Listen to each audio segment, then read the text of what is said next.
Pronto, estamos gravando, né? Desta vez o tema é números inteiros e números racionais, certo? A primeira coisa que vamos fazer, né, é definir esta relação de equivalência que vocês já viram na lista 3, né? AB relacionado com MN, se somente se A mais N igual a B mais M, certo? O que isso significa, né? Não tem subtração aqui, mas se existisse a subtração, se a gente pudesse fazer A menos B, né? Isso seria a mesma coisa que dizer que A menos B seria igual a M menos N, certo? Então, essa é a ideia de definir essa relação de equivalência. Então, um par AB igual a um par MN, se estas diferenças são iguais, né? Então, por exemplo, se A menos B for positivo, e isto aqui vai representar um número inteiro positivo. Se A menos B for negativo, isto aqui vai representar um número inteiro negativo. Sim? Então, A mais B positivo significaria que a primeira coordenada é maior, A menos B negativo significaria a segunda coordenada maior. Só que a gente não pode escrever A menos B porque não existe subtração nos números naturais.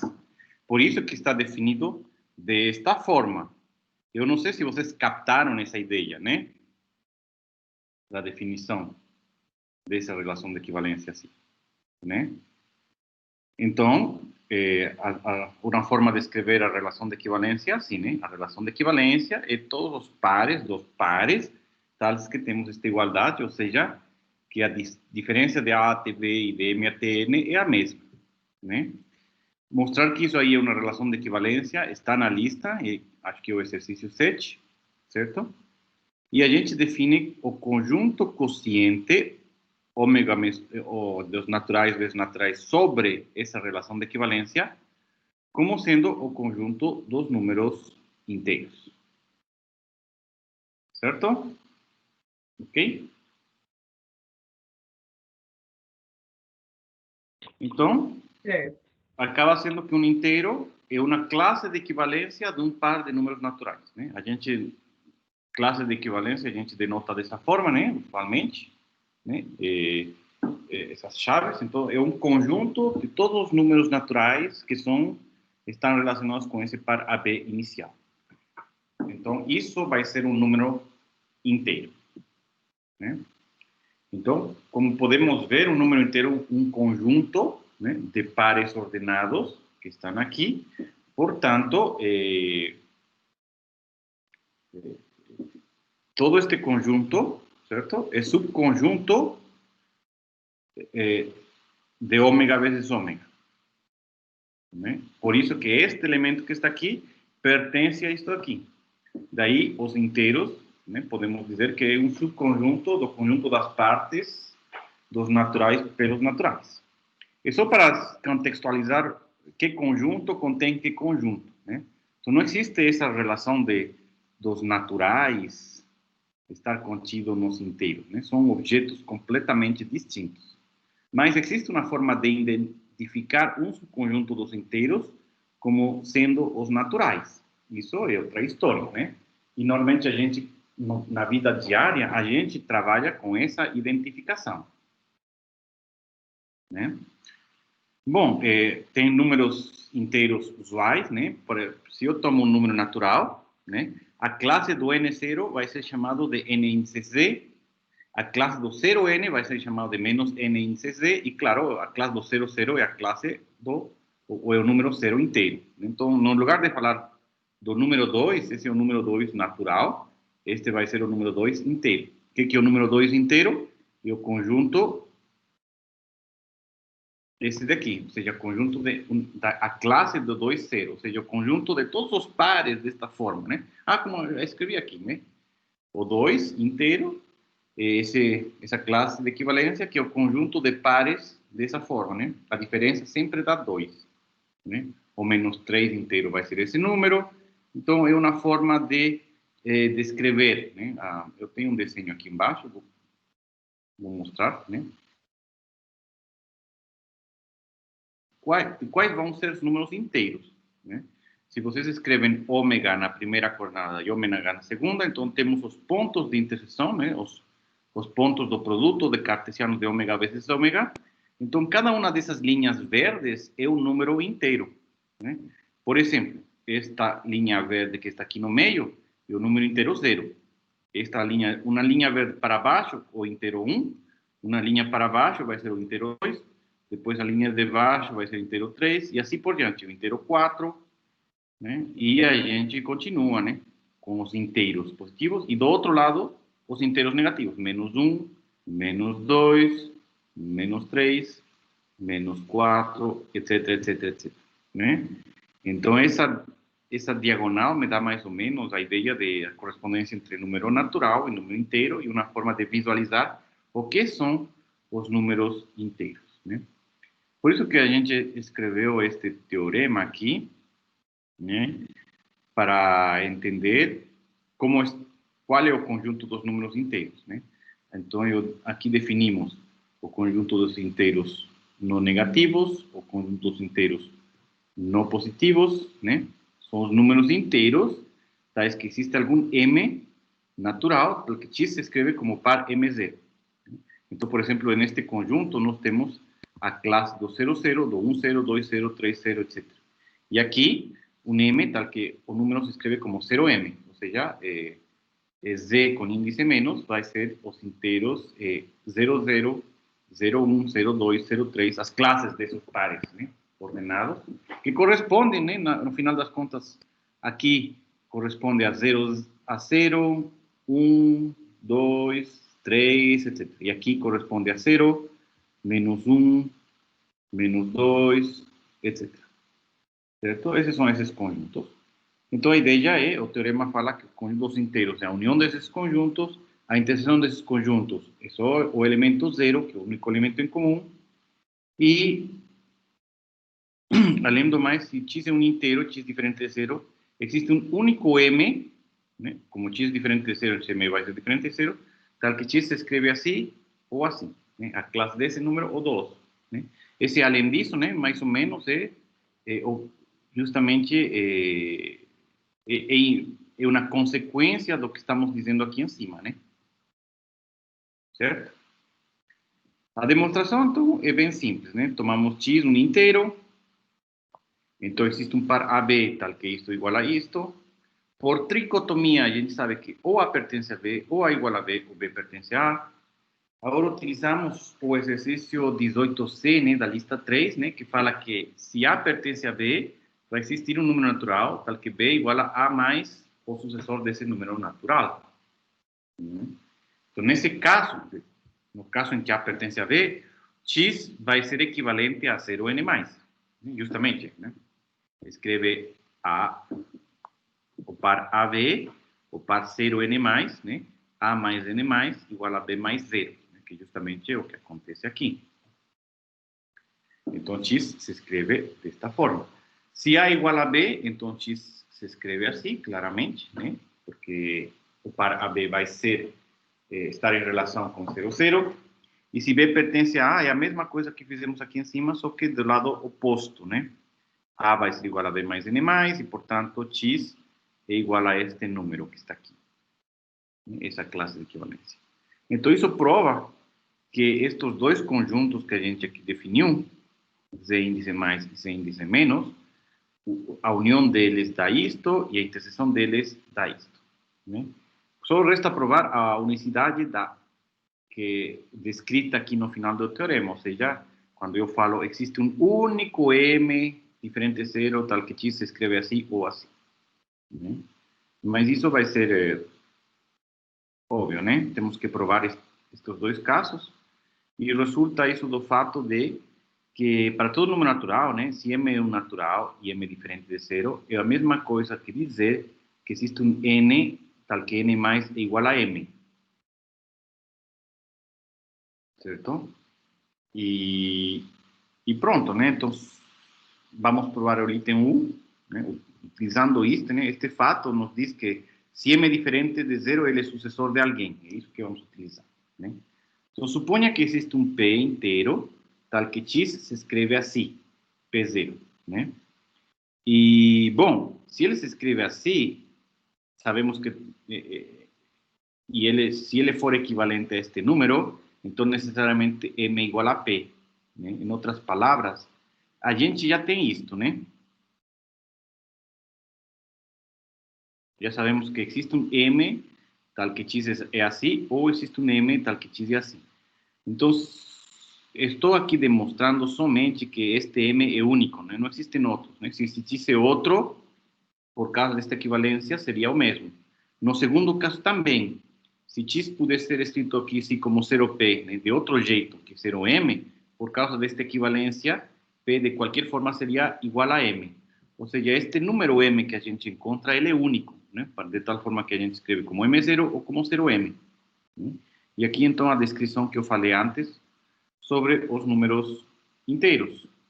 E o que eu falei bem no início, né? Intuitivamente, o que significa o negócio. E por isso é que a gente vai definir a soma agora desta forma. Uma vez que a gente definiu os inteiros, viu como que eles funcionam, a gente define agora a soma de números inteiros.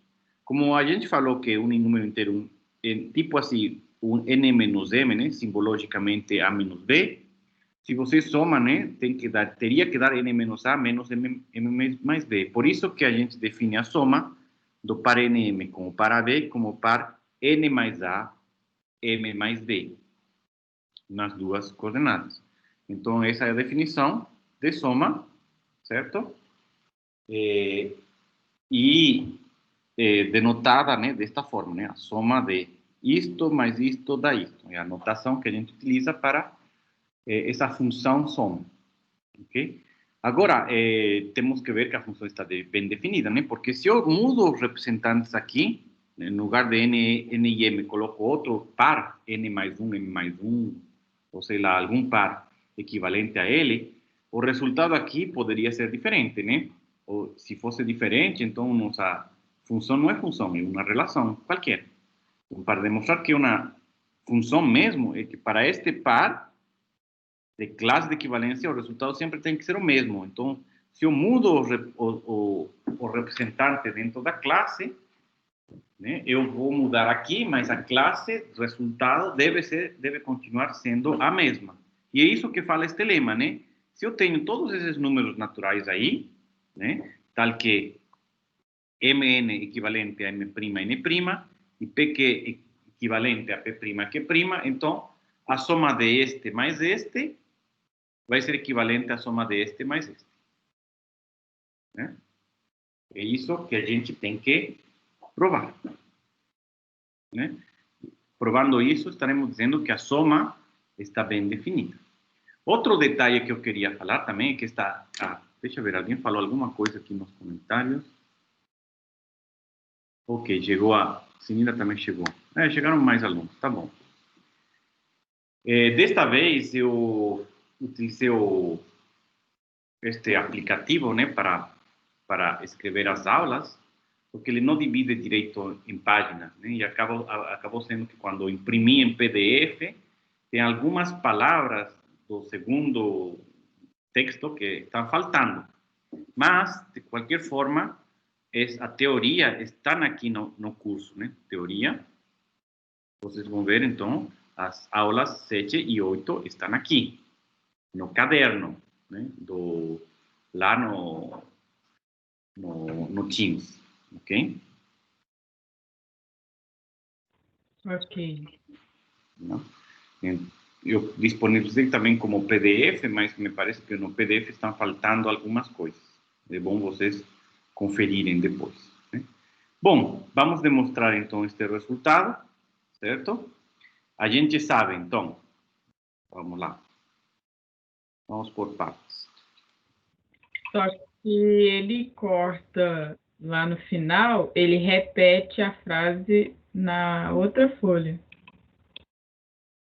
Então não está faltando, você fala. Isso.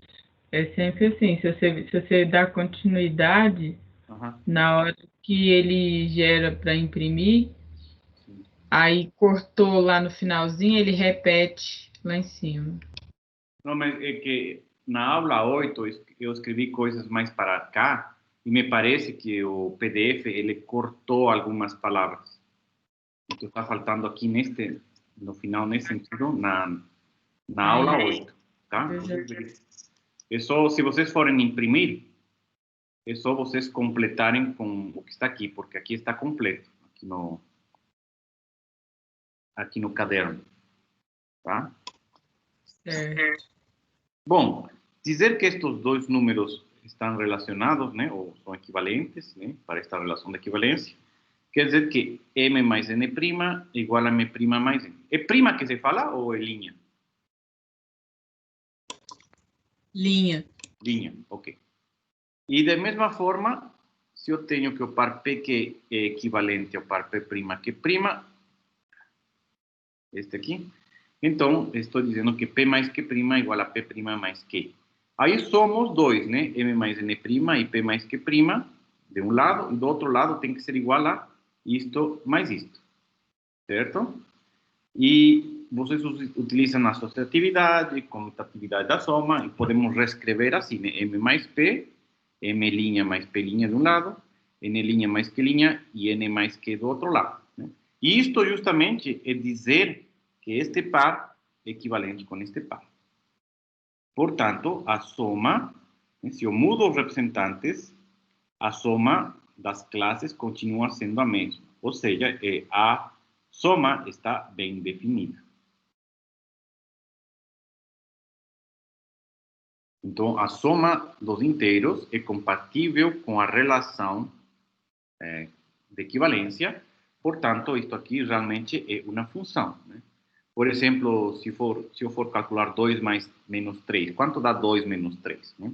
O par 2, 0, mais o par 0, 3, que é igual ao par 2, 3, que ele é equivalente ao par 0, 1, ou seja, dá menos 1. Né? Como a gente sabe somar, certo? Uma anotação que eu já utilizei semana passada, só que esqueci de explicar, é isto, né? Às vezes a gente quer resumir as frases e escrever assim, ou assim. O que significa para todo A pertence a fórmula P é válida? Quer dizer que para todo A, se A pertence a P, se A pertence a A, então P é válida. Tá?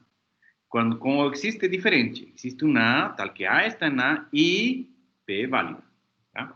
Esta simbologia assim, na verdade, quer dizer isso. Tá? É uma nova abreviação, né? Porque às vezes você tem que falar, não, para todo N, bom, se M está em ômega, então vai acontecer um negócio todo aqui. É muito mais fácil escrever para todo M em ômega, vai acontecer esse negócio aqui. Você escreve dessa forma, uma forma, digamos, é só uma abreviação da mesma frase. Né? Às vezes fica até mais fácil de entender se você abrevia. Né? Com existe, então, com o existe é diferente, né? O para todo A é com o então, e com o existe é com o e. Certo?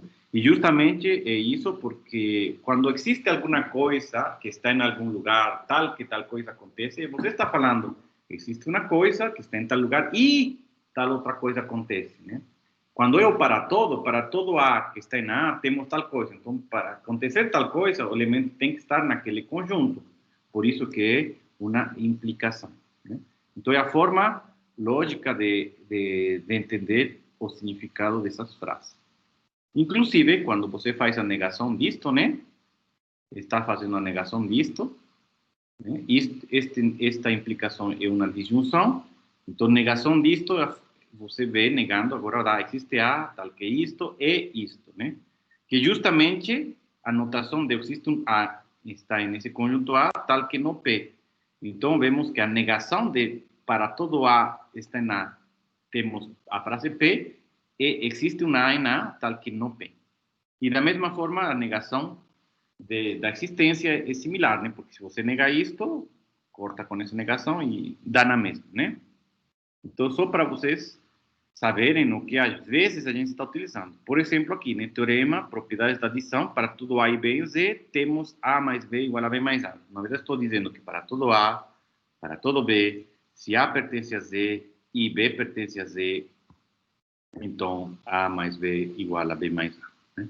Mas esta fórmula é bem mais fácil de entender esta que está aqui, né? É mais natural, parece. Mas a fórmula correta é esta. Só que esta aqui é uma abreviação, né? E, como a gente definiu aqui a abreviação está correta. E, claro, as propriedades da adição de números inteiros são aquelas propriedades que vocês já conhecem, né? A mais B igual a B mais A mais B mais C igual a mais B mais C, A mais 0 igual a A, 0 mais A igual a A também, mas já que provamos a comutatividade antes, não é necessário escrever. E para todo A existe um único B. De novo, aqui é uma abreviação, porque se for para não abreviar, esta frase aqui não entra em tudo isso. Me esperem só um minutinho, por favor, tá? Estão tocando aqui a...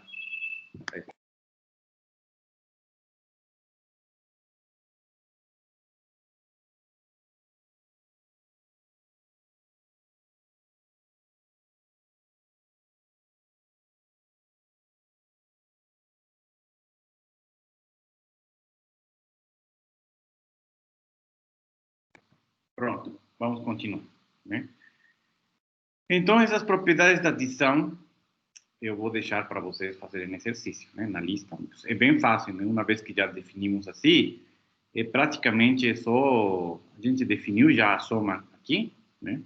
Vocês utilizam as propriedades, a soma está aqui, né? Vocês utilizam as propriedades de números naturais, da soma dos números naturais que a gente já provou, né? Então, isso aqui fica simplesmente bem rotineiro, né? Por isso que não vamos fazer. Agora, item D, estou fazendo. Né? Item D, para todo A em Z, existe um único B, tal que A mais B igual a C. A ver, como seria neste caso, né? Seja A em C, então, existem... só um minuto, por favor. Não, depois não.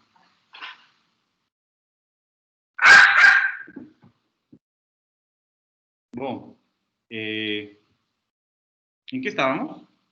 Seja A um número inteiro, né?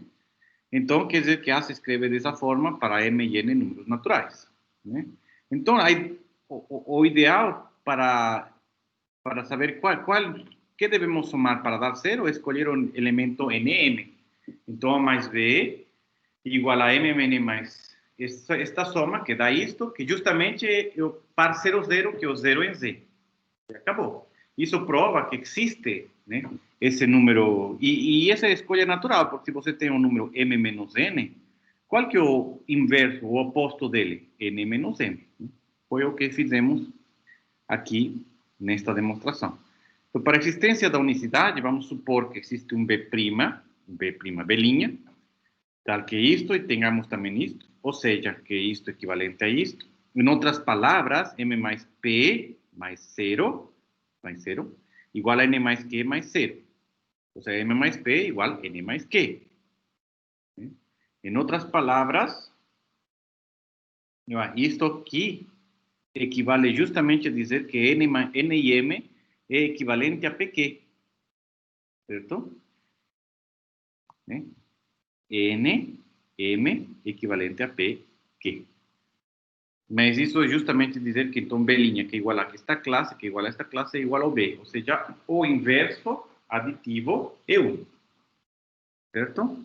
Então, só fiz a demonstração do item D, que, digamos, é um pouquinho diferente dos itens A, B e C, né? E mostrando que a gente tem que tomar o cuidado, né, de provar a unicidade.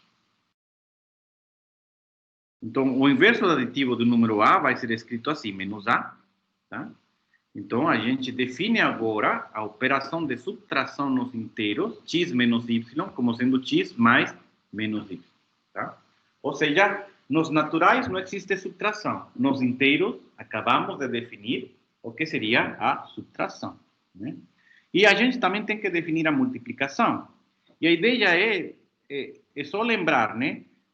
Isto não existe, é claro, né? Mas a gente sabe que é desse jeito que a gente está vendo os números, né? De forma intuitiva. Então, como podemos definir a multiplicação? Então, a gente pensa, né? Se M menos N vezes P menos Q é isto, então, a forma natural de definir o par MN vezes o par PQ é escrevendo justamente isto. Esta é a parte positiva na primeira coordenada e a parte negativa na segunda coordenada, né? Então, dessa forma, a multiplicação deveria satisfazer todas as propriedades que a gente conhece, porque é justamente esta multiplicação é a de multiplicação que a gente conhece, né? Então, a primeira coisa que se deve fazer é demonstrar que a multiplicação está bem definida, ou seja, se eu troco, né, os representantes, o resultado da multiplicação deve ser a mesma. Agora, vejam que aqui a multiplicação está definida com mais termos, então vai ser um pouquinho mais difícil de provar que no caso da soma. Mas, vamos lá, vamos demonstrar, certo? Temos, então, por causa disto, né, m mais n' é igual a m' mais n. M mais n' igual a n mais m'. E da mesma forma, P mais P', certo? Igual a Q mais P'. E bom, e a gente então vai multiplicar por certos valores e ver o que acontece. Então, tomamos esta primeira igualdade, M mais N' igual a M' mais N, e eu multiplico por P, então vou ter este resultado. Escrevo a mesma relação, né, só que M' mais N primeiro, certo? E multiplico por Q, então vou ter este resultado. A mesma coisa faço aqui. P mais Q' igual a P' mais Q, multiplico por M' e tenho este resultado. E se essa mesma relação, só que bem, P' mais Q coloquei primeiro e antes estava em segundo lugar. Mas é uma igualdade, né? Então eu posso colocar primeiro quem eu quiser. Eu multiplico por N' e vou ter esta igualdade. E agora somo. Faz a soma de todos esses aqui. O que acontece? Aqui em verde, verde está N' mais P, N' mais P, perdão, N' vezes P, N' vezes P. Em vermelho, M' vezes Q, M' vezes Q. Em roxo, M' P, M' P. E em preto, N' vezes N' e N' Q. Ou seja, são termos que são iguais de ambos lados. Quando você vai somar, são números naturais. E você já sabe que você pode cancelar em uma soma termos iguais, né? É um exercício da lista 3. Ou teoria, eu não sei. Então, quais são os termos que sobram? Os termos que sobram são este e este. Então, está escrito aqui. Os termos que sobram do outro lado são este e este. Está escrito aqui. Em outras palavras, justamente, temos esta equivalência. Se você soma isto mais isto, você vai ter este lado. Se você soma isto mais isto, você vai ter este lado. Em outras palavras, acabamos de demonstrar que a multiplicação também está bem definida. Ok? Então, a multiplicação independe dos representantes, por lo tanto, existe a multiplicação definida dessa forma. E quais são as propriedades da multiplicação? Bom, são as propriedades que a gente conhece também.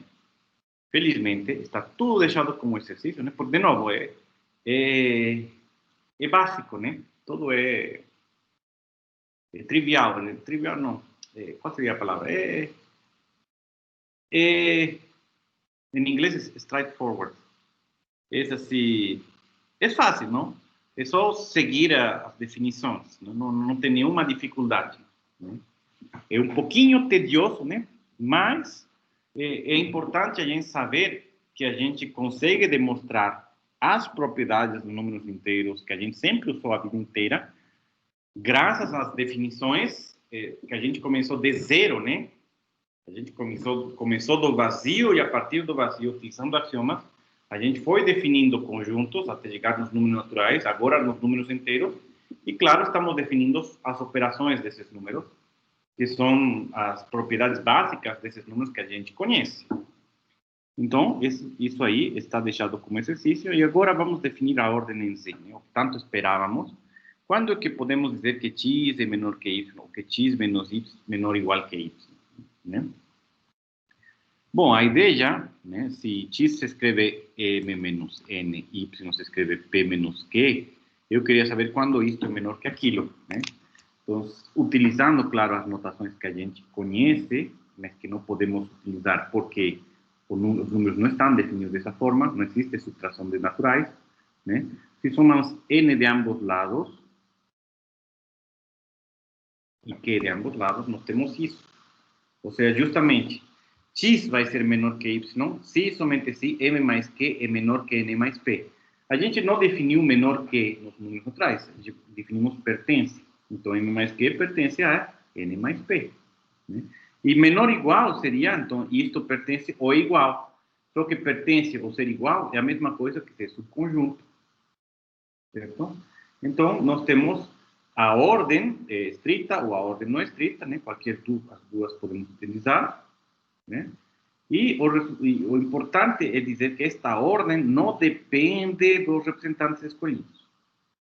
Então, realmente, o que devemos provar é se Mn é um par e M' é outro par, que são equivalentes, e P que é equivalente a P' que', então, dizer isto com os pares Mn e Pq tem que ser a mesma coisa com os outros pares equivalentes a eles. Então, temos que provar esse se somente se que temos aqui. Então, vamos ir demonstrando, né? Suponha, por exemplo, que M mais Q pertence a N mais P.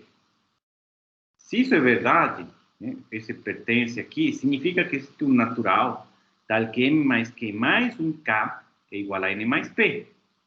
Certo? Por outro lado, a gente também tem estas coisas, nos dizem que P mais Q' igual a P' mais Q e M' mais N igual a M mais N'. Né? Vamos somar estas três igualdades, esta e esta. Somamos. Né? Vejam que, de novo, podemos cancelar este que está em vermelho com este que está em vermelho, este que está em verde com este que está em verde, e o lilás com lilás. E quem sobrou? Sobrou M', N, Q', K mais. De um lado. Espera aí. M', Q'. Ai, nos faltou N. Está vendo? Este N também está repetido aqui. Esqueci esse N. Então, quem sobrou?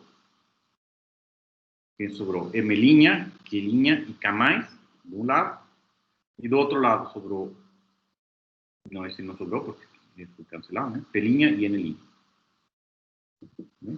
Em outras palavras, M' mais Q' mais alguém positivo, não nulo, no zero, um natural no zero, igual a N' mais P'. Ou seja, M' mais Q' pertence a N' mais P'.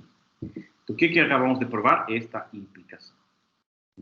Obviamente que se a gente trocar linha por não linha e não linha por linha, estaremos demonstrando a implicação do outro sentido. Ou seja, esta implicação, digamos, já mostra a implicação contrária, que é a mesma demonstração, né, com letras distintas. Então, a volta é a mesma coisa. Isso quer dizer, então, que estas duas coisas são equivalentes e, portanto, a nossa definição de dois números inteiros ser menor um que o outro está bem definida.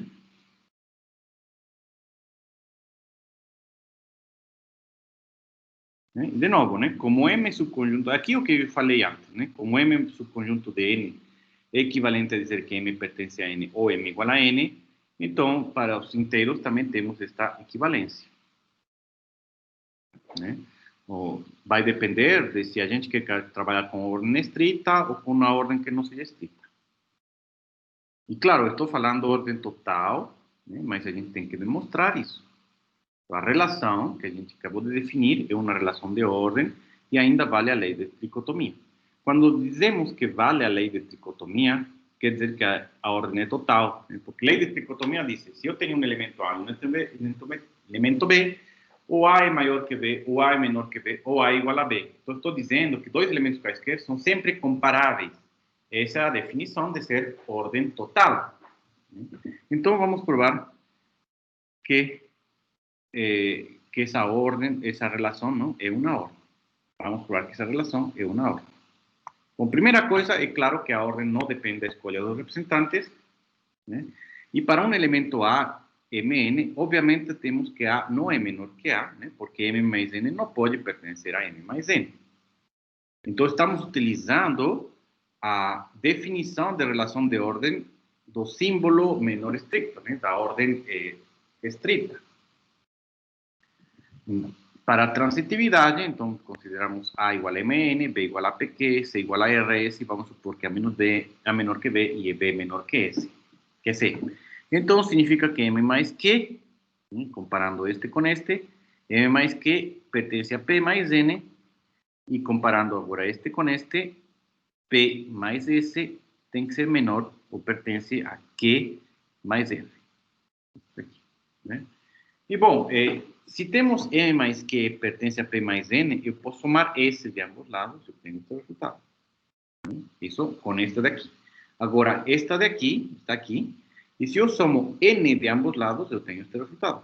Então, vejam bem, isto pertence a isto, por sua vez, isto pertence a isto. A pertinência é transitiva, né, porque é relação de ordem estrita, nos naturais. Portanto, M mais Q mais S pertence a N mais Q mais R. E, claro, aqui é o que está repetido na pertinência e a gente pode cancelar. Tem também um resultado desses de cancelamento, não só para a igualdade, sino também para a pertinência, né? Então, podemos dizer que M mais S pertence a N mais R. Ou seja, em outras palavras, que A é menor que C. E a relação, então, é uma relação de ordem estrita. A tricotomia, né? Eu vou pegar A e B, dois números quaisquer, né? Então, eu tenho que comparar M mais Q com N mais P. Mas, justamente, a tricotomia nos naturais me diz que M mais Q pertence a isto, ou estes são iguais, ou isto acontece. Né? E, justamente, dizer que M mais Q pertence a P mais N quer dizer que A é menor que B. P mais N pertence a M mais Q, significa B menor que A. E M mais Q igual a P mais N significa A igual a B. Em outras palavras, vale a tricotomia também para a ordem definida nos números inteiros. Dessa forma, esta aqui é uma ordem total estrita, né? E pelos comentários que fizemos sobre ordem na semana passada, esta daqui vai ser uma ordem total também, né? Dependendo de qual queiramos usar. E uma vez que já temos a ordem, né? Agora sim definimos o que seria número positivo e número negativo. O número vai ser positivo se é maior que zero e negativo se não, né? Se for menor que zero. E, obviamente, também a gente pode provar facilmente que se B é maior que zero, menos B vai ser menor que zero. É fácil provar. Está em exercício, né? B é um par MN. MN ser maior que zero significa uma relação deste tipo, né? Com 0 e M e N, e menos B é o par NM. Vai ter a relação a relação oposta em relação a zero, então vai ser fácil provar este resultado. Está na lista de exercícios também. Bom, então, da tricotomia nos inteiros, se a gente compara um número B com zero, nós temos que ou B é positivo, ou B é zero, ou B é negativo. Uma das três. Acontecem para todo número inteiro B. Né? Temos também este lema com alguns resultados sobre as desigualdades, né? Que são usuais, né? A gente sabe disso. Se A é menor que B, somamos C de ambos lados, a desigualdade se mantém. Se A é menor que B e C é menor que D, a gente pode somar as desigualdades para ter A mais C menor que B mais D. Se você multiplica uma desigualdade por um número positivo, a desigualdade se mantém. E se você multiplica uma desigualdade por um número negativo, a desigualdade se inverte, que é o que está aqui na última linha. Está aqui. Certo? Então, são as propriedades usuais de desigualdade nos números inteiros, e a prova é deixada como exercício, porque também é bem fácil. Né? E temos aqui o teorema fundamental sobre a relação entre os naturais e os inteiros. Né? Existe uma função, né, E de n, dos naturais, nos inteiros, que vai levar o natural n no par n0, né? A ideia. Então, ele leva o número natural n no número inteiro n. Em outras palavras, é isso que ele faz. E essa função, ele satisfaz, ele vai respeitar as ordens e as operações aritméticas. Ou seja, E de m mais n, E de m mais E de n, este aqui também, e m pertence a m, então E de m menor que E de n. Inclusive aqui podemos dizer somente sim. Então, obviamente, é uma função dos naturais nos inteiros, né? Porque está definido para esse natural, dá este resultado. Né? Vamos ver que injetora, né? Se E de m igual a E de n, Então, quer dizer que são os dois iguais.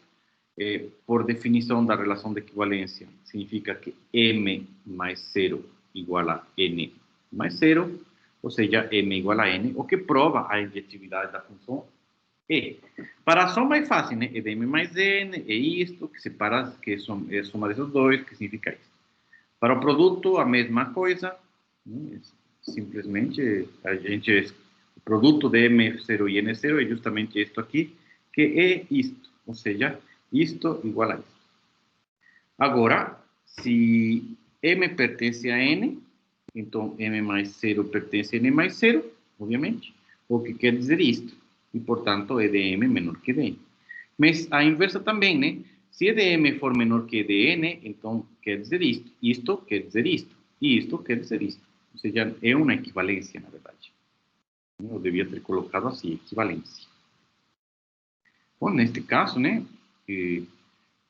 Isso quer dizer que a gente pode ver, né, com os naturais como estando dentro dos inteiros. Né? Existe um conjunto dentro dos inteiros que é isomorfo, ou que está em direção com os naturais, e que respeita a ordem, respeita a soma, respeita o produto.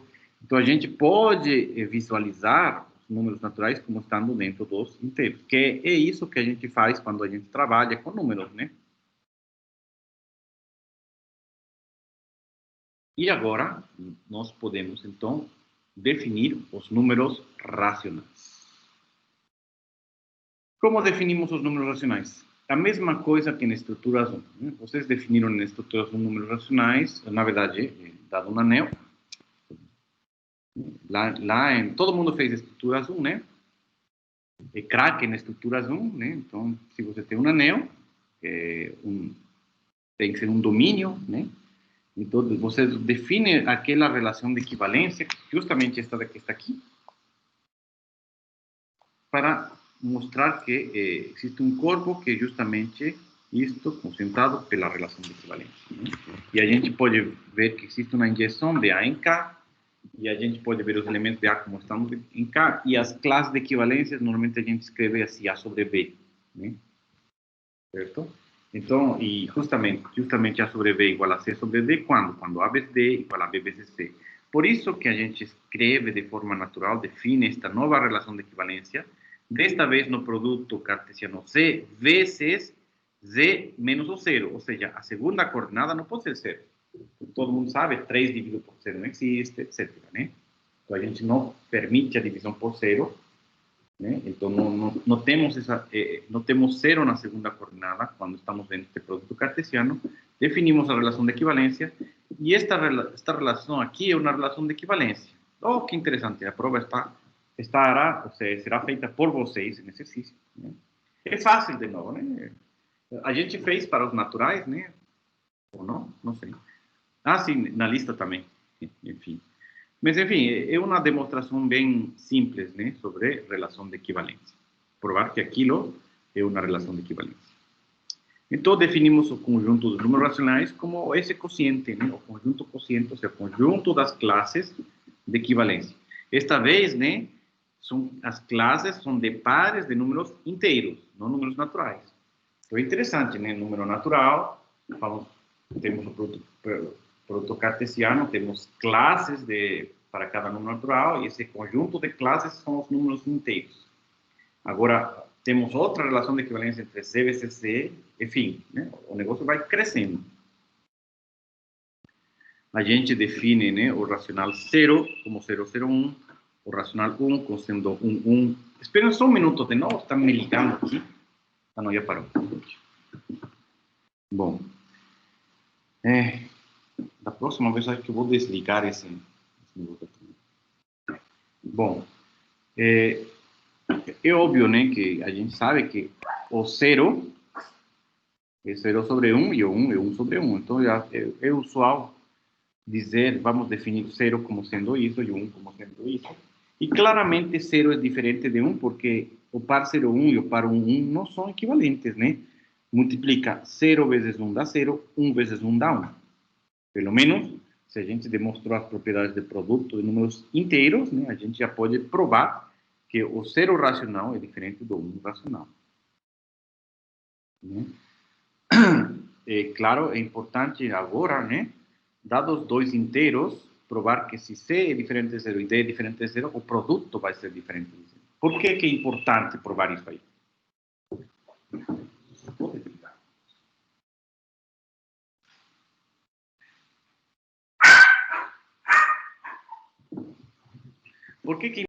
Porque tanto para a soma e multiplicação de números racionais, vocês sabem como é a soma e multiplicação de números racionais, né? Então, a gente precisa que o produto dos denominadores seja diferente de zero. Então, por isso que a gente precisa deste lema, que também será resolvido em exercício. Ok? Bom, continuando agora. Prova exercício, muito bom. Se eu tenho, então, uma série de números naturais, inteiros, perdão, né, com os denominadores, ou seja, eu falo denominadores, mas não existe essa palavra ainda, né?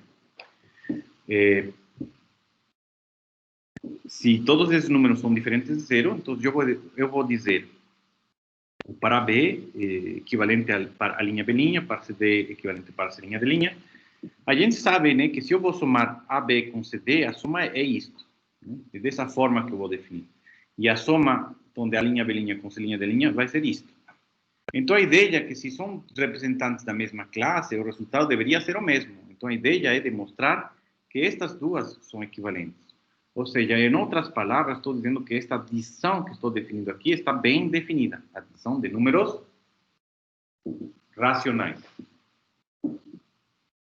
Então, a soma do par B com par CD é igual o MMC, né? Quê? Isso daí seria o MMC, né? Não é o MMC. A gente não vai entrar no detalhe A gente, claro que a gente pode falar de fração irredutível e tudo mais, mas como a gente não está definindo fração irredutível, não está definindo MDC e tal, define dessa forma, né? É a forma mais simples de definir. E assim, produto cruzado, né? AD mais BC sobre BD. Então, a forma natural de definir é isto igual a isto. São classes de equivalência. Então, ele vai ser equivalente a outra na qual você simplificou algum fator. Mas, como a gente não está fazendo teoria dos números aqui, a gente não vai entrar nesses detalhes. Ok? Ok. Né? Então, e a gente não pode definir utilizando MMC. A gente precisa utilizar estes números que estão aqui. Né? Tem uma classe de equivalência, tem um representante, com esse representante tem que fechar alguma coisa. Então, definimos a soma dessa forma e está bem definida graças ao lema anterior, lema daqui. Certo? E, então, uma vez que a adição está bem definida, a gente demonstra as propriedades da adição de números racionais. De novo, né? É meio tedioso isso aí, mas são as propriedades básicas que são obtidas a partir realmente da definição. Né? Como a gente está construindo tudo de zero, a gente não pode supor que estas coisas são verdadeiras porque sim. A gente tem que demonstrar que as propriedades da adição são corretas. Né? Claro, de novo, a prova está deixada com um exercício. Né? O item 4 aqui está dando uma ideia, né? Se o par AB, o inverso vai ser menos AB, que a gente sabe também disso, se vocês sabem somar números inteiros, com isso já vocês têm a ideia de como deve ser demonstrada essas propriedades ali. E a multiplicação, né? Agora a multiplicação também está definida dessa forma, né? AB vezes CD vai ser igual ao produto de AC, vírgula, ao produto de BD, as classes, né? Então, por isso é que, se eu tenho dois pares equivalentes e outros dois pares equivalentes, os produtos têm que ser equivalentes. Em outras palavras, estou dizendo que a multiplicação nos racionais, tal qual definido aqui, está bem definido. De novo, é exercício para vocês provarem que a multiplicação está bem definida. E definimos a multiplicação de dois números inteiros dessa forma. Ok? Então, uma vez que a gente sabe que a multiplicação está bem definida, a gente tem as propriedades da multiplicação. Né? associatividade, comutatividade, multiplicar por 1, multiplicar por 0, distributividade, existência do inverso quando x é diferente de 0, e, claro, há esta última propriedade também, se o produto é 0, então um deles é 0. O que significa que se ambos são diferentes de 0, o produto vai ser diferente de 0 também. E, de novo, deixado como exercício, e aqui qual que é a ideia, né? Se x é a, b, né, com a diferente de 0, né, porque x é um número não nulo, então y vai ser BA. E vocês provam este resultado, depois tem que provar a unicidade do elemento y, né? Como a gente fez lá em cima, acho que para a adição de números inteiros, né? Eu fiz um caso, demonstrei um caso agora, o restante dos casos está deixado como exercício para vocês. O interessante aqui é que realmente, a partir de vazio, dos axiomas, a gente define número natural, a gente definiu relações de equivalência, e graças a isso a gente pode definir número inteiro, agora número racional, e em breve vamos poder definir também números reais. Bom, dessa forma a gente pode definir também a divisão nos números racionais, como sendo x vezes o inverso do y. E para a ordem também, né? Quando que eu posso dizer que isto é menor que isto, né? Mas para poder fazer isso, o produto de B vezes D tem que ser positivo, né? Senão não dá certo esta equivalência, como a gente viu lá nos números inteiros. Então, o lema importante é justamente que se você tem um número racional, você consegue escrever esse número racional como uma classe de equivalência com a segunda coordenada maior que 0. E a prova é bem fácil, né? Porque é claro que se x é um número racional, ele se escreve assim, né? Se b for maior que 0, acabou, já conseguimos o resultado. Mas se b é menor que 0, a gente sabe que menos b vai ser maior que 0. E, portanto, x, que se escreve ab, também se escreve como menos a menos b. Por quê? Porque a vezes menos b é igual a menos a vezes b. E menos b é positivo. Então, para todo número racional, a gente pode escrever ele desta forma, com denominador positivo. E com isso a gente pode definir a relação de ordem nos racionais. Então, tomamos dois números racionais, só que a gente tem que pegar representantes com coordenadas positivas na segunda coordenada, para poder dizer que isto é menor que isto, se somente se a vezes d é menor que b vezes c. Lembrando, de novo, são a, b, c, d, são números inteiros, não existe divisão de números inteiros, porque eu não posso utilizar a divisão, né? Eu tenho que utilizar as operações que eu conheço do conjunto anterior, né? Então, a gente define assim a relação de ordem, e é fácil provar que a relação de ordem ela está bem definida, né? No sentido de que se eu tenho que AB é equivalente à linha B' e CD é equivalente à linha D', então AD é menor que BC se somente se a linha D' é menor que B', C'. Certo? A demonstração está aqui, desta vez, né? Então, por hipótese, a gente tem que AB' igual a linha B, CD' igual a C', e estes números daqui são positivos. Então, se eu tenho AD menor que BC, certo? Supondo isto aqui, eu posso multiplicar por B' e D' e obter este resultado. Agora tenho também que AB' igual a linha B, né? E C'... Ah, espera aí, que estou fazendo? Ah, sim. Este na sua C', né, está aqui. Então, este aqui é C', C' D. Tá? E A' é a linha B. A com B' pode ser substituído por a linha B. Então, AD menor que BC, se somente se eu substituir o AB' por a linha B e o CD' por C' D. E obtenho este resultado que está aqui, certo? Mas eu tenho também, por outro lado, que a linha D' é menor que B', C'. Estou multiplicando por B vezes D, obtenho este resultado, né? Como a linha B, D' igual a linha D', BD, onde está isso? Espera aí, porque... Ah, sim.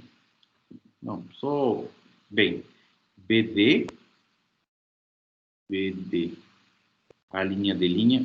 Eu só escrevi em uma ordem diferente o número, pelo que estou vendo aqui.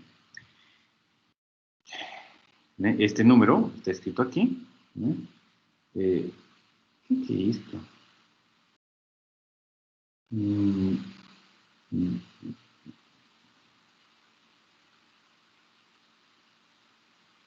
Já. Então, isto, se eu multiplico por BD, obtenho esta relação. E acontece que aqui a linha de linha BD é igual a isto, né? Não é igual. Espera aí. Igual aqui. Não, é igual a isto. Aqui está.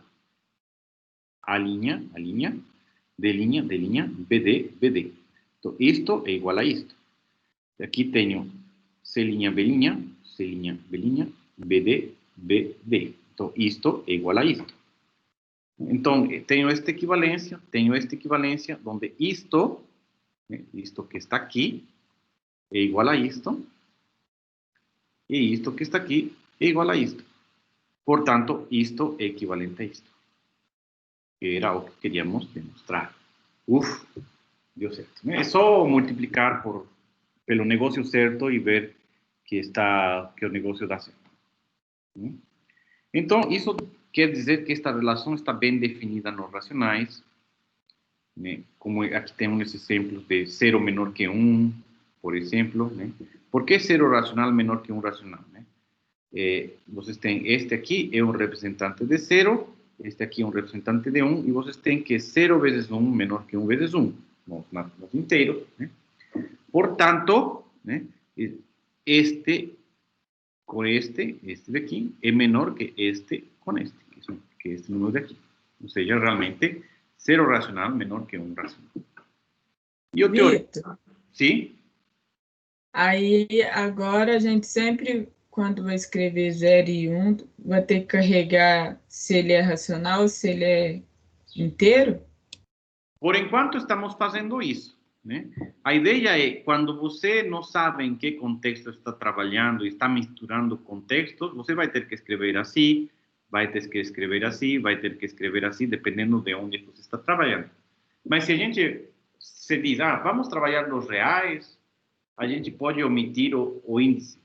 Você pode omitir o índice quando está claro no contexto o que significa o que você está escrevendo. Certo? Neste exemplo, não está claro, porque eu estou misturando 0 racional com 0 inteiro. Então, eu preciso colocar os índices neste exemplo para saber o que estou dizendo.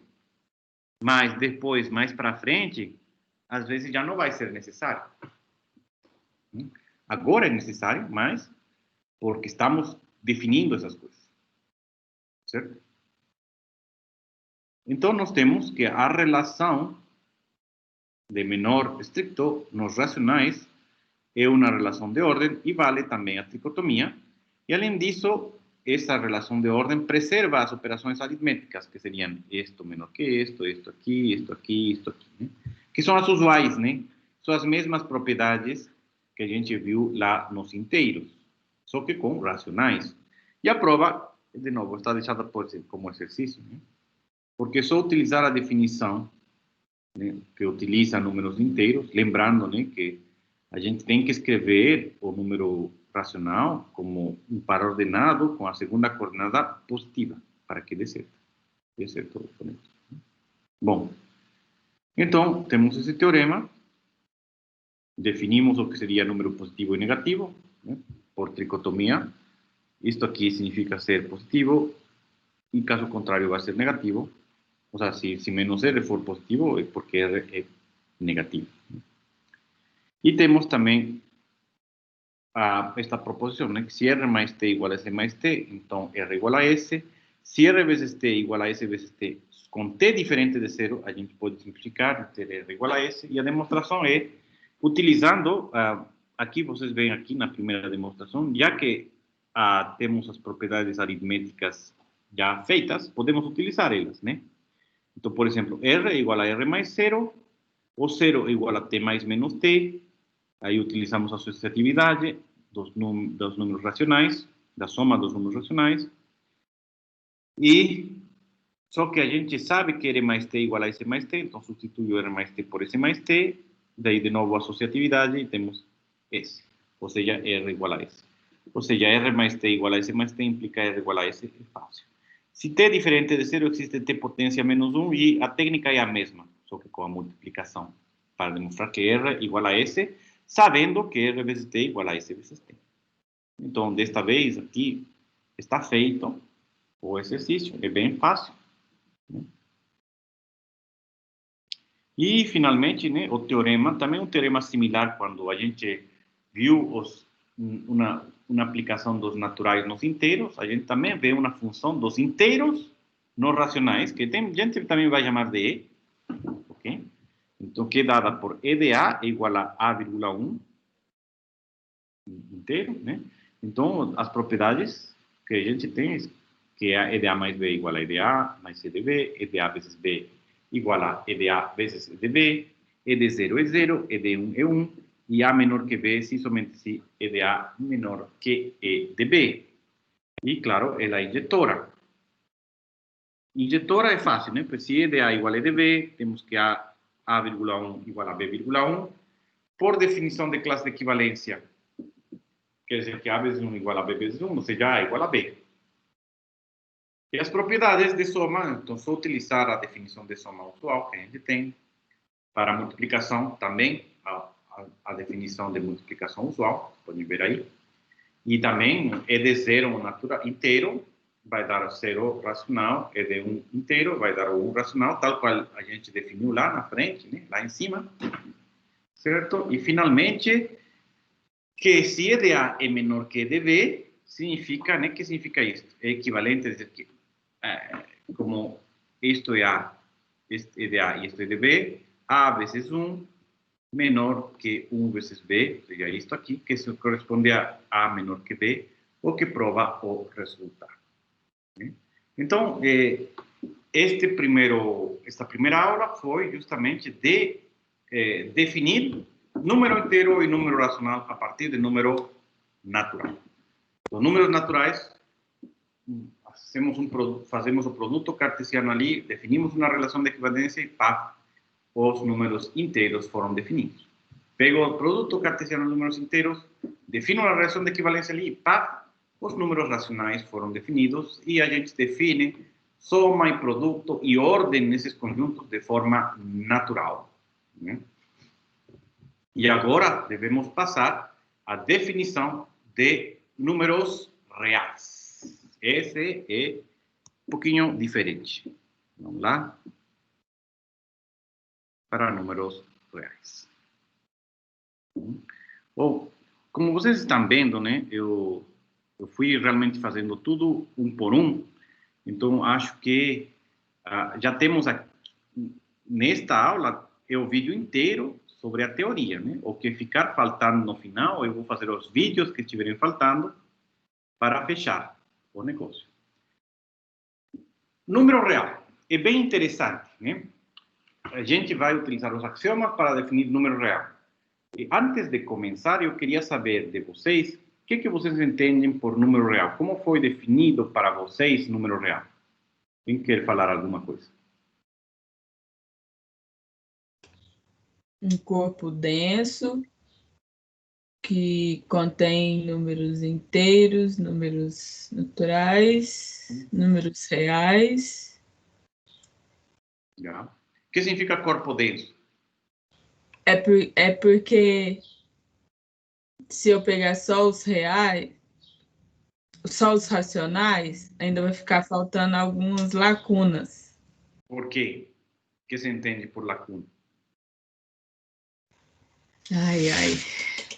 Não, tudo bem, está certo, mas a ideia é que justamente essa definição é uma definição assim, existe tal coisa que tem tais propriedades, mas nunca foi demonstrado, a construção é assim e realmente essas são as propriedades.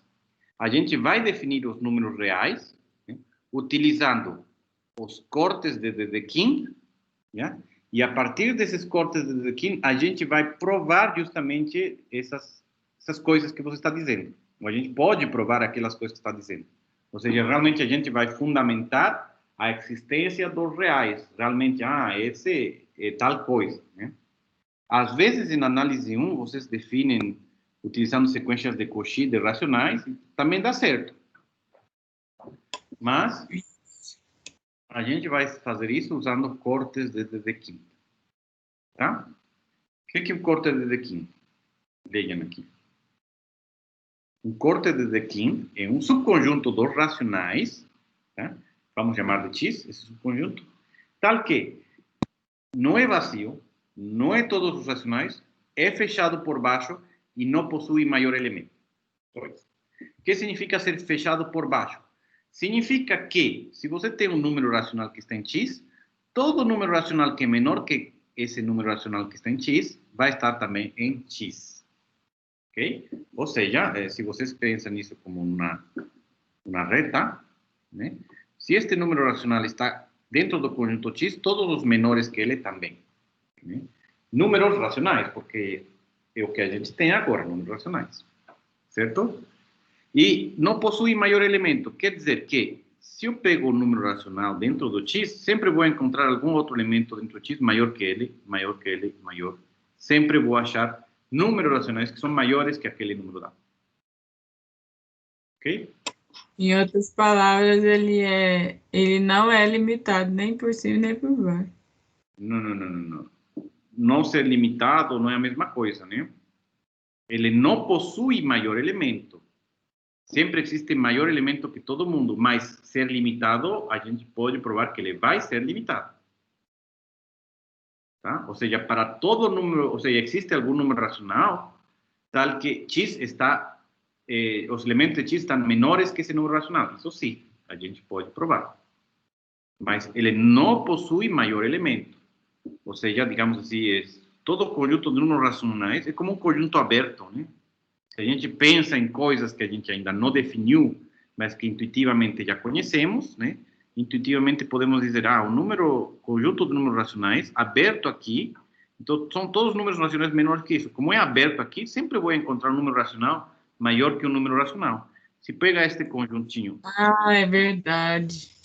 Tá? Aqui este número racional, você encontra alguém aqui, e alguém aqui, alguém... Como você nunca está na borda, sempre vai conseguir encontrar alguém maior do que ele.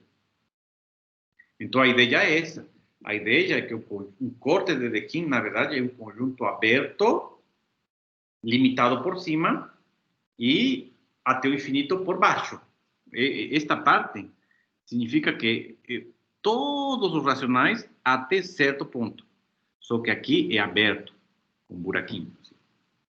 O número, então, em princípio, a ideia é essa. O número real é assim.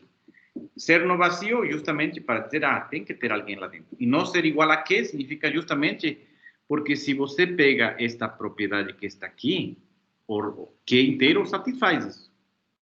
Mas a ideia é que não seja Q, ou seja, que vai ter um borde, digamos. Né? E ele vai ser aberto nesse lugar. Ou seja, a gente fala de aberto, mas fala de forma intuitiva. Né? Então, isso é um corte de Dedekind. E o conjunto de todos os cortes de Dedekind é o que a gente chama de números reais. Né? Então, todo corte de Dedekind é um subconjunto dos racionais, por lo tanto, a gente pode dizer que um corte de Dedekind é um elemento do conjunto das partes dos racionais. Então, o conjunto de números racionais está definido como os subconjuntos dos racionais, que são cortes de Dedekind. De novo, esta definição automaticamente já diz que os reais existem. Né? Não são classes de equivalência de uma relação de equivalência, está definido pelo axioma de separação. Né? Ou seja, o axioma de separação garante a existência do conjunto de números reais. Porque X ser um corte de Dedekind, a gente pode reescrever tudo isto como uma fórmula, bem extensa, mas uma fórmula. Certo? Tanto é que, inclusive, eu escrevi aqui qual que é a fórmula que isso significa, qual que é a fórmula que isso significa, e temos aqui as outras fórmulas particulares. Né? Então, isso define o que seria X ser um corte de Dedekind. Certo? E esse conjunto de todos os cortes de Dedekind é o que chamamos de conjunto de números reais. Uma vez que nós temos a definição de conjunto de números reais, precisamos definir e verificar as propriedades que os números reais têm, né? Definir adição, definir multiplicação, definir a ordem nos reais, para justamente ver o que acontece. Hoje de manhã, por exemplo, a Esther estava dando uma palestra e em uma parte ela definiu a norma de uma aplicação linear como igual ao supremo de um conjunto dado, né? O interessante é que a existência desse supremo depende da definição de números reais. E a gente, quando aprende números reais, aprende já sabendo que se você tem um conjunto de números reais que está limitado superiormente, ele vai ter supremo. Praticamente faz parte da definição de número real que a gente trabalha, porque nunca a gente trabalhou realmente com a construção de números reais desde zero. Mas agora que está construído números reais desde zero, a gente vai demonstrar esse resultado, que justamente o supremo de um conjunto existe. E a demonstração é bem parecida a esse exercício que eu fiz na quarta-feira sobre o supremo, né? Que é bem similar ao exercício do teste, só que no teste ele é ínfimo, né? Então, são resultados bem importantes esses aí. Bom, então, vamos a algumas observações, né? Número real, então, não é uma classe de equivalência, vai ser um subconjunto dos racionais. E a gente vai começar definindo a ordem dos números reais, porque é o mais simples que tem, né? Vamos dizer que x é menor que y, se x for subconjunto de y. E não igual, claro, né? Diferente, porque estamos com menor estricto, né? Agora, a relação de menor igual, x menor igual que y, nos reais, é equivalente a dizer que x é subconjunto de y, né? Então, de novo, recuperamos a noção de ser subconjunto de para dizer que é relação de ordem. Então, como a relação de ordem nos reais está definida por ser subconjunto de, automaticamente já sabemos que é uma relação de ordem. Porque a relação de ser subconjunto de em um conjunto dado sempre é uma relação de ordem, né? Então, esta relação é uma relação de ordem, onde vale a lei de tricotomia, e em particular esta aqui vai ser uma relação, então, de ordem total estricta. Ou seja, ser relação de ordem onde vale a lei de tricotomia é a mesma coisa que dizer esta frase, né? Uma ordem total estrita. Então, obviamente, e vamos demonstrar mesmo se já sabemos que ser subconjunto de satisfaz as propriedades de relação de ordem, né? Se x é um número real, obviamente que x menor que x é falso, né? Porque x não pode ser subconjunto de x e diferente de x. É impossível, né? Porque x é igual a x. Então, isto é verdadeiro, o que significa que vale a primeira propriedade, né, de relação de ordem, e a segunda é a transitividade. Se x é menor que y, e y menor que c, significa que x é subconjunto de y é subconjunto de c, portanto, x é subconjunto de z, em outras palavras, x é menor que c, né? É uma relação de ordem. E a tricotomia? Bom, a tricotomia, sim, temos que trabalhar um pouquinho para provar isso, né? Tomamos x e y números reais. É claro que vai ocorrer, como máximo, uma destas três possibilidades, né? Entre x e y. Ou eles não são comparáveis, ou uma é subconjunto da outra. Então, quando estou dizendo que no máximo, quer dizer que isto pode acontecer, como pode ser que não aconteça, né? Mas, enfim, vamos supor que estes dois não acontecem e vamos provar que isto acontece. Porque, justamente, se x for subconjunto de y, ou x igual a y, então já acabou, né? Porque uma destas três aconteceu. Então, vamos supor que isto aqui não acontece e isto aqui também não acontece, né? Em outras palavras, x não é subconjunto de y, né? Porque x é o contrário de x subconjunto de y e x igual a y. A negação disso é justamente isto aqui, né?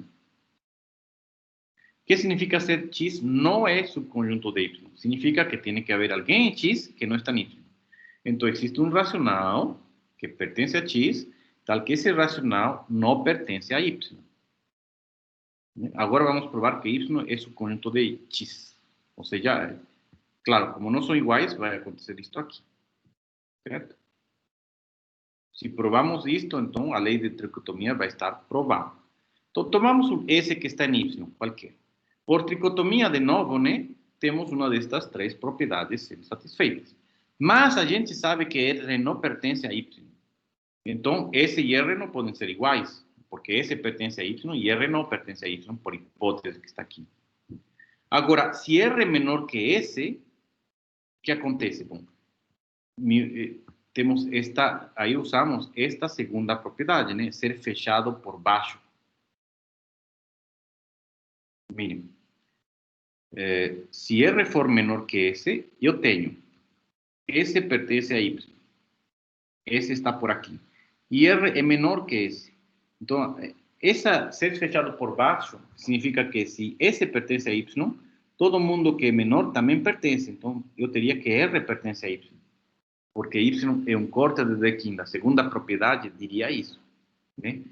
S está em Y, então R, que é menor, teria que estar. Mas é uma contradição com o fato justamente de que R não pertence a Y.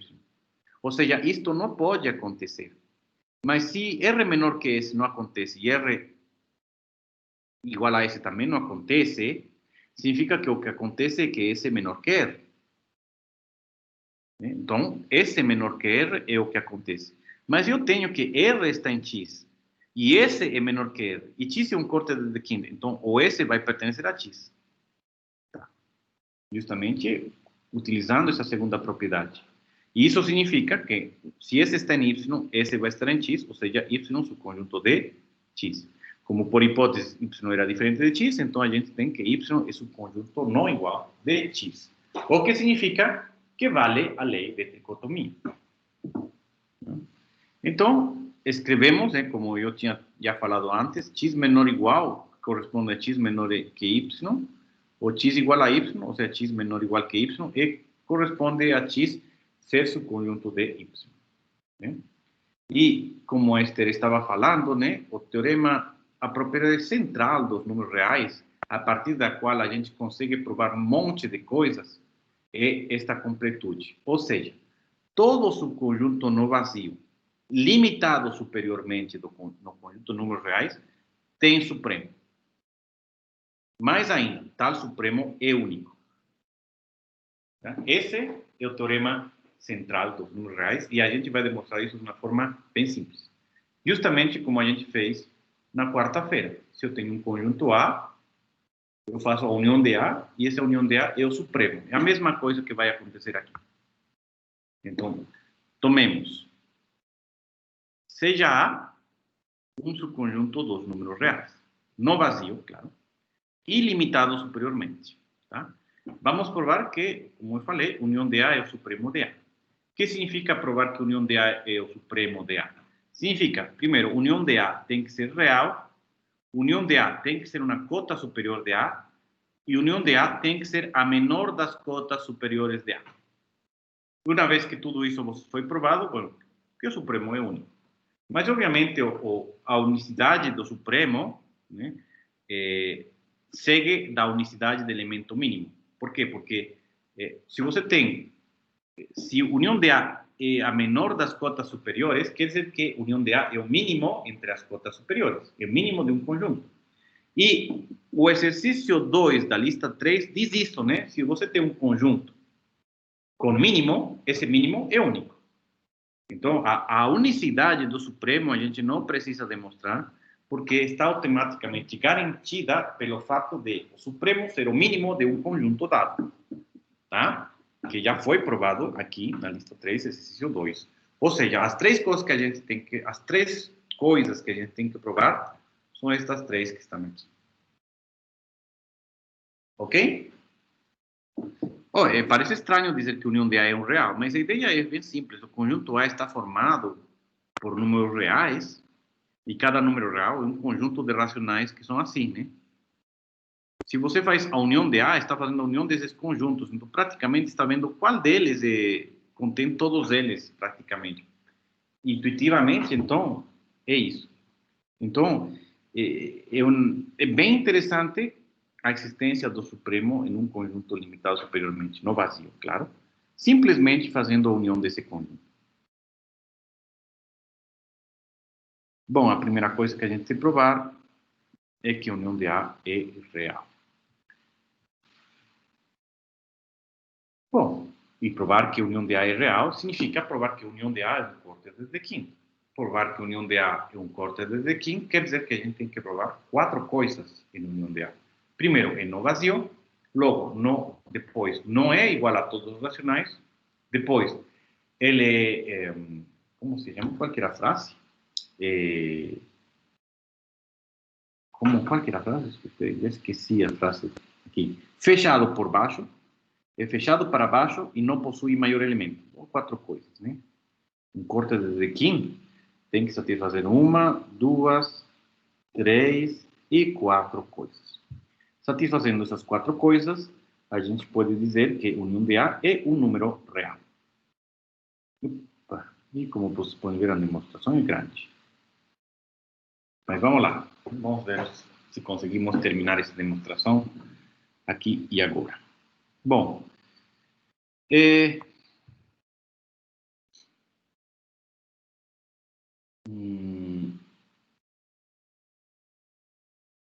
bom, se Y é um elemento de união de A, isso significa que existe um X em A, tal que Y pertence a X.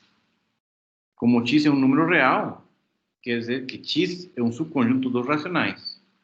Então, Y pertence a X, significa que Y pertence aos racionais. Em outras palavras, se Y pertence à união de A está contida nos racionais. São 5 coisas, né? Esqueci a principal. O conjunto tem que ser um subconjunto dos racionais. Bom, então essa é a primeira coisa. A segunda é provar que a união de A é no vazio. Como A é no vazio, existe um X em A. Como A é um conjunto de números reais, X vai ser diferente de vazio e existe um Y dentro de X. Então, se Y pertence a X e X pertence a A, por definição, Y pertence à união de A, logo, a união de A é no vazio. Pronto. Bom, como A é limitado superiormente, o que significa ser limitado superiormente? Que existe um número real S que é cota superior de A. Ser limitado superiormente, como a gente viu em relações de ordem, significa que existe alguém que é maior ou igual que todo mundo. Então, existe esse número real S que é maior ou igual que todos os elementos de A. Então, para qualquer X que está na A, nós temos que X é subconjunto de S. Então, se você tem um Y que pertence à união de A, existe um X que pertence a A, tal que Y pertence a X. E como X é subconjunto de S, então Y pertence a S. E assim, união de A é subconjunto de S, né? Porque o Y que está na união de A vai pertencer a S também, então temos esta continência. Agora, esse é um número real que não é os racionais, está contido nos racionais. E se a união de A está contido nesse, a união de A também não pode ser todos os racionais, porque está contido num conjunto que não é os racionais, que é menor, digamos assim. Está contido sem ser igual dos racionais. Essa prova, então, a segunda parte, que a união de A não é todos os racionais. Vamos ver agora que a união de A é fechado para baixo. Então, tomamos um Q, que está em união de A, e tomamos um R racional que é menor que Q. A gente tem que provar que R pertence à união de A. Agora, por definição de união, né, se Q está na união, quer dizer que existe um X em A, tal que Q pertence a X. E como X é real, a gente utiliza a propriedade de X estar fechado para baixo. Q pertence a X, R é menor que Q, então R pertence a X. Mas se R pertence a X e X pertence a A, então R pertence à união de A. O que acabamos de provar é que se Q está em união de A e R é menor que Q, então R está em união de A. Ou seja, a união de A está fechado para baixo. E a última propriedade, provemos que a união de A não possui maior elemento. O que significa não possuir maior elemento? Que qualquer elemento que você pegue, você vai encontrar alguém maior do que ele. Então, seja que é um elemento de união de A, por definição, existe um X que pertence a A, tal que Q pertence a X. Como X é real, existe um R que pertence a X, tal que Q é menor que R. Por que isso? De novo, porque o conjunto X é um corte de Dedekind. Ele não possui máximo. Se R pertence a X, se Q pertence a X e X não possui máximo, então Q não é máximo de X. Então tem que existir algum R maior que Q que está em X. Agora, como R está em X e X está em A, R está em união de A. Então, o que acabamos de provar? Que se Q está em união de A, existe um R que é maior que Q, que também está em união de A. Ou seja, Q não é o máximo de união de A, ou seja, união de A não possui máximo. Para qualquer Q, ele não é o máximo, portanto, não existe máximo no conjunto. Isso tudo prova que a união de A, então, pertence aos reais. Acabou a primeira parte. Agora devemos provar que a união de A é uma cota superior do conjunto A. Isso é fácil. É em 3 linhas, tá vendo? Provemos, então, que a união de A é cota superior do conjunto A. Tomemos X que pertence a A. Né? Então, para todo T que pertence a X, o que eu tenho? T pertence a X, X pertence a A, então T pertence à união de A, por definição. Mas então, o que acabamos de ver? Que se um T pertence a X, T pertence à união de A, ou seja, X é subconjunto de união de A. E isso para qualquer X que esteja na A, ou seja, união de A é cota superior de A. A gente acabou de provar. Agora, provemos que é a menor das cotas superiores. Certo? Como se prova que é a menor das cotas superiores? Menor das cotas superiores quer dizer que se você tem qualquer cota superior, essa união de A é menor que aquela cota superior. Ou seja, é a menor das cotas superiores. Então, tomemos Z, uma cota superior de A. Tome T, pertence à união de A. Existe um X que pertence a A, tal que T pertence a X, por definição de união. Né? Agora, Z é cota superior de A. Então, quer dizer que X é subconjunto de Z. Mas se T pertence a X, então T pertence a Z. O que vamos de provar? Que se eu tenho um T que pertence à união de A, ele pertence a Z. Ou seja, a união de A é subconjunto de Z. Ou seja, a união de A é menor ou igual que todas as cotas superiores. União de A, então, é o mínimo das cotas superiores. Concluindo, então, que a união de A é o supremo do conjunto A. Ok? Todo mundo seguiu? Eu sim. Sim, seguiram? Eu sei que a gente, desta vez, eu fui dando todos os detalhes em cada parte da teoria, exceto naqueles que eu deixei como exercício, né? E dessa forma, a gente conseguiu avançar bastante rápido. Né?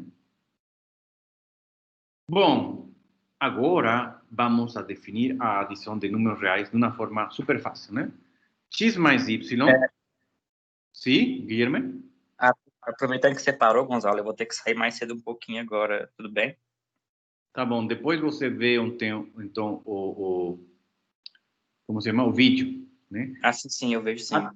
A parte teórica a parte teórica que estou explicando aqui, não vou reexplicar agora nos vídeos, né? Porque já praticamente estamos aqui fazendo todos os vídeos da parte teórica. Sim. Agradeço, Gonzalo. Agora, se precisarem alguma reexplicação, é só pedir que eu faça a reexplicação, não tem problema. Às vezes alguma coisa não ficou muito clara na forma que expliquei, eu posso explicar de outra forma, mas aí vocês têm que me falar, né? Professor, não entendi tal coisa. Sim. Enfim, se x é um número real e y é um número real, então eu defino x mais y como todas as somas possíveis de elementos de A em x e elementos B em y. Em outras palavras, né, x mais y é o conjunto de elementos C, tal que existe um A e existe um B, tal que A está em x, B está em y, e C igual a A mais B. Né? Esta aqui é uma forma mais formal de escrever e uma forma menos formal de escrever. Né? Obviamente que esta forma formal já nos diz que x mais y é um conjunto, né, pelo axioma de separação, e está contido nos racionais. O negócio agora é provar que se x e y são reais, a soma x mais y também é real. Certo? São 17h38. Eu acho que vou deixar para essa demonstração para depois, tá? A mais importante de todas é essa do Supremo. Sim? A partir de aqui, eu vou fazer nos vídeos as demonstrações, porque já são 17h38. Mas eu vou tentar aqui, 2 minutos, ver que coisas a mais temos, né? Se x e y são reais, x mais y vai ser um número real, né? Aí a gente faz a demonstração. Definimos o que é o 0 dos reais e 1 dos reais de forma óbvia, né? Podemos provar facilmente que 0 dos reais é menor que 1 dos reais por própria definição, né? Lembrando que é subconjunto. Já definimos a adição, então temos que provar as propriedades da adição, que eu provei aqui, porque é um pouquinho diferente do usual, não é tão assim só seguir as regras, às vezes é, às vezes não. Né? Então temos aqui as demonstrações, eu vou demonstrar as propriedades da adição. E depois, a definição do inverso menos x é meio complicada, está aqui. Acaba sendo menos x, o conjunto racionais, tal que existe um S racional, tal que R menor que S e menos S não está em x. É bem complicado, parece, mas dá para explicar de forma intuitiva depois. Definindo menos x dessa forma, demonstramos que x é real, que menos x é real e que x mais menos x é zero, que é o que queríamos, né? Vejam, a demonstração é levemente extensa. Não tem, e agora não acabou. E como corolário, x mais e igual a y mais e implica que x igual a y. Né? Basta somar menos x de ambos lados, não tem nada a fazer. E temos também que x menor que y, se somente x mais e menor que y mais t. Enfim, essas relações. E a definição de multiplicação também é complicada. É difícil porque você não pode dos números racionais que estão nos reais correspondentes e dizer que o produto que o produto de números racionais dentro dos reais é um número real, porque não vai dar certo. Então, a gente precisa definir da seguinte forma. Definimos o valor absoluto como justamente sendo o número real positivo, né, relacionado a um número real dado, né? A gente tem algumas propriedades dos números reais, do valor absoluto, certo? O valor absoluto é sempre maior ou igual que zero. E definimos agora o produto de dois números reais positivos como sendo, tá? Como sendo zero união todos os produtos dos números positivos, né? Porque justamente é isso que vai acontecer. Você precisa, por se você multiplica um número negativo por outro negativo, dá positivo, e todos os negativos estão dentro de x e y, o produto desses dois vai ficar fora do produto. Então, a ideia, por isso que a ideia de definir o produto de números positivos é assim, e depois a gente estende a definição para números negativos, né? Se x é menor que 0 e y menor que 0, o produto é este, e se x é menor que 0 e y maior que 0, ou x maior que 0 e y menor que 0, o produto é este, não? Ou seja, a gente força a barra para dizer que o produto de mais por mais dá mais, menos por mais dá menos, etc. Já? E depois tem essas propriedades que a gente não vai demonstrar, não vamos fazer, porque já, digamos assim, são coisas mais específicas, né? A gente, mas vamos utilizar, né? Uma vez que os reais estão definidos, vamos supor que todas estas coisas valem e vamos poder utilizar estes resultados, né? Vocês podem procurar esses resultados nos livros, mas o que importa é ver que também existe uma função dos racionais nos reais dada por este, né? E de R, a imagem, é com todos os racionais menores estritos que R. Ou seja, praticamente, se você vê um número racional como se fosse o número real associado a esse número racional, é o conjunto dos racionais que são menores que aquele número racional, mas não igual, menores estritos, para que justamente satisfaça todas as propriedades de ser número real. E claro, temos as propriedades usuais de soma, produto, de relação de ordem, e claro, tudo isso deixado como um exercício. É claro que algumas coisas, o negócio do produto a gente vai deixar de lado, porque é muito caso para estudar separadamente. Daria para fazer, mas vamos deixar de lado, não é tão importante. Mas, assim, ver que esta função está bem definida, que é injetora, que satisfaz as propriedades da soma, das desigualdades, é bem interessante, né? Então, é isso. Aí termina a aula. E agora, sim, eu vou parar a gravação.